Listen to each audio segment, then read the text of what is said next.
Looks like Jerome Powell and most of the Fed voted to keep the short-term interest rates steady, but two Trump appointees voted to lower them after Trump has continued to verbally abuse Powell and the Fed.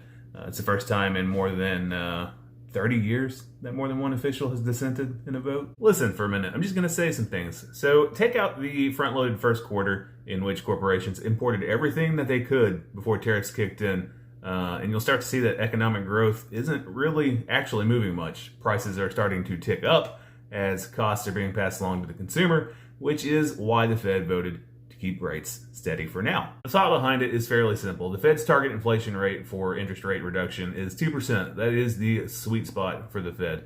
It was 2.7% in June. So while inflation rate is much lower than it has been in the past years, it's still above the Fed's target.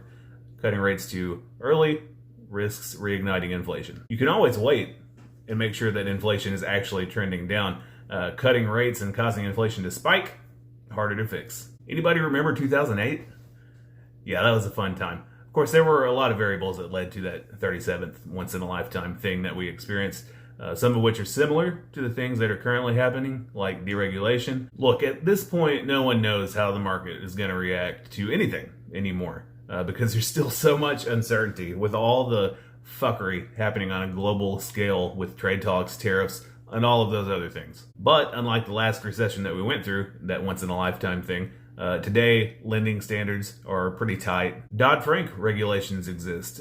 Current residential homeowners are fairly well insulated from rising costs if they locked in lower interest rates, and they usually have more equity. And for good or bad, the housing shortage indicates demand still far outweighs supply. And we could talk a whole lot more about the housing shortage, but that is for an entire other video. Would a rate cut be beneficial? Sure, it'd increase spending and it would provide some relief for households, but you're rolling the dice with trade uncertainty. So while anything could happen, all signs point to the main issue being corporate greed and profit margins. And while it sucks, them's the breaks of global capitalism. Such is the fucked up world we live in. It's day 191 in a series in which I ask myself, do I have to go to work today? If the answer is yes, I don't care. Here we go. Do I have to go to work today? I do. Contributing directly to that shitty global capitalist society? You bet. I'm doing my part. Starship Troopers, anybody? Anybody get that reference? No one? All right. See you tomorrow.